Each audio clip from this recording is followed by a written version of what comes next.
Okay, let's unpack this. We're diving deep into a subject that's incredibly important, often challenging, but absolutely vital. Recognizing toxic relationships. Mm-hmm. And it's not just recognizing them, is it? It's understanding the impact. Exactly. The profound impact they have on you, not just emotionally, but physically, too. This deep dive, it's built from a really rich snack of sources shared with us. Yeah, some personal experiences in there, frameworks from emotional intelligence, even Stoicism, you mentioned. That's right. All framed within this exploration we've called Love in Full Presence. And I think what really jumped out from the material, for me anyway, was how toxicity isn't always, loud and dramatic. No, not always the big blow-ups. Right. It's often much quieter. Yeah. Like a slow erosion that just chips away at your well-being. Absolutely. Those subtle, persistent ways your sense of self, your safety, even your peace just gets undermined. Yeah. So our mission here in this deep dive is basically to distill the key insights, the signs from these sources, to help you, our listener, get some real clarity. Clarity on what to look for, and maybe understand why recognizing this stuff is, non-negotiable for your health. Your health, your sense of self, totally. Okay. So let's start with something the sources made really clear right off the bat. These relationships take a significant toll, physically and mentally. Mm-hmm. It's not just feeling a bit down or stressed. Yeah. The body, it registers this distress in very, very real ways. Yeah, the material highlights how your nervous system can actually get stuck in that chronic fight or flight mode. Right, like you're always on high alert, even when there's no obvious immediate danger. And what does that do, that constant alarm bell? Well, stress hormones like cortisol, they're just constantly elevated. You get this chronic tension. Like a physical feeling. Yeah, a tight chest maybe, or shallow breathing, just feeling wiped out all the time. Persistent fatigue. Wow. And then you start to doubt yourself. That too. Yeah. Doubting your own perception, feeling like you have to walk on eggshells constantly, questioning your worth. The sources even mention that joy can start to feel suspicious, like you're waiting for it to be taken away. Exactly. Like you can't fully relax into happiness because you're anticipating the next criticism or problem, waiting for the other shoe to drop. God, that sounds exhausting. It is. And over time, this sustained biological stress is just not sustainable. It can lead to chronic fatigue, insomnia, serious anxiety. And even physical illness. Yeah, absolutely. Physical illness. There was one phrase that really stuck with me. The body doesn't lie. Your physical symptoms, those aches, that tension, they're often the first and most honest signals that something's wrong. Even when your mind is busy making excuses. Trying to rationalize it or just hoping things will change. Exactly. Clinging to hope. Okay, so if our body's sending these signals, how do we connect them to the relationship itself? The sources we looked at offered, I think it was 5 specific signs. Yeah, 5 key signs. Think of them less like a diagnosis, more like alarm bells. Yeah. Indicators that something's really off. And recognizing them can be that turning point, right, towards getting some clarity. Definitely. A turning point. Okay, let's dig into the first major one. Chronic anxiety around them. And this isn't, just nerves before a difficult chat. This is described as a persistent, low-grade hum of anxiety. Always there. Pretty much always there when you're around them, or even thinking about interacting with them. A fear of saying or doing the wrong thing. And it shows up physically, right? Yeah. The sources mention your body actually tensing up. Yes. Your shoulders might creep up to your ears. You hold your breath.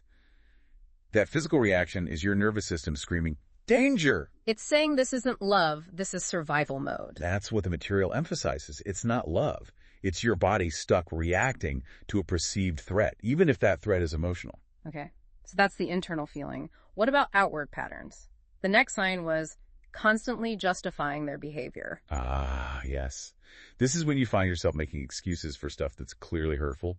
Snapping, lying, dismissing you. And you tell yourself, oh, they're just tired, or they're under a lot of pressure at work. Exactly. Or the classic, they didn't really mean it. You minimize the impact it has on you. It sounds like you're protecting the idea of the relationship or the idea of the person rather than facing the reality of their actions. That's a great way to put it. And some of the insights, especially drawing on emotional intelligence ideas, frame this as a kind of self-betrayal. How so? Because you're prioritizing this story you want to believe, maybe to avoid conflict, maybe because you're scared. And you suppress your own needs, your own feelings about what's actually happening. Which leads kind of naturally into the third sign. You stopped being yourself. Yeah, this one's really tough. It's described as this gradual process. You start censoring yourself. Holding back. Holding back your joy, dimming your opinions, maybe not sharing things you're excited about because you know they'll meet criticism or indifference. Sometimes even changing how you look. All just to keep the peace or stay in their good graces. Right. And eventually that question creeps in. Who even am I anymore? Yes, that exact question. The sources talk about the huge cost of this self-shrinking. It's this heavy silence where your authentic self used to be. It's like if love requires you to erase yourself, it's just too expensive. Way too expensive. It doesn't honor your full presence, as the series title suggests. Okay, so even if these signs are there, people get stuck. Hope is powerful. Which brings us to number 4. The pattern never changed. Yeah. This is all about that cycle, the promises to change, the apologies, maybe even a period where things seem better. And you want so badly to believe it this time. Desperately. But then, the same old hurtful behaviors, the same dynamics, they just keep repeating. The sources called it a trauma loop or recycling hope. Yeah, recycling hope is a good one because it feels like hope, but it's just the same pain coming back around, maybe in a slightly different package. No real lasting change, just the same wound over and over. Leaving you feeling trapped. Totally trapped. And the last one, number 5. This one felt particularly poignant. You feel more alone with them than without them. That's the terrible paradox, isn't it? The person who is supposed to be your source of connection, your partner. They actually make you feel more isolated. Exactly. Yeah. They are the source of your deepest loneliness. There was that image from one source about lying next to them in bed. And feeling like you're in a foreign country. Yeah. That just captures it perfectly, that sense of disconnect. It really does. It signals something fundamental is broken. It's not about being single versus being in a relationship. It's about being unseen, unheard, completely disconnected within the relationship.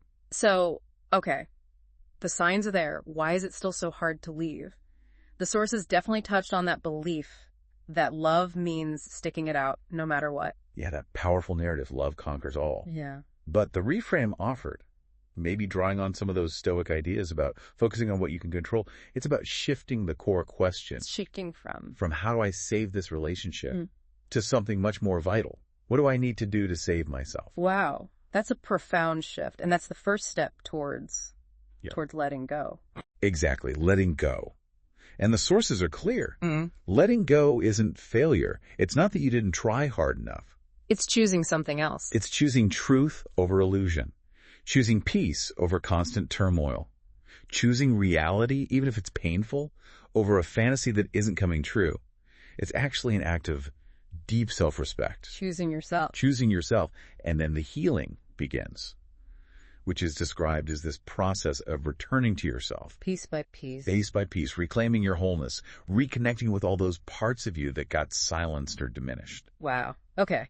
So we've covered a lot here in this deep dive. The physical toll, those 5 really crucial alarm bells. And if any of this resonated with you, the listener, it's just so important to know your experience is valid. It's real. Absolutely.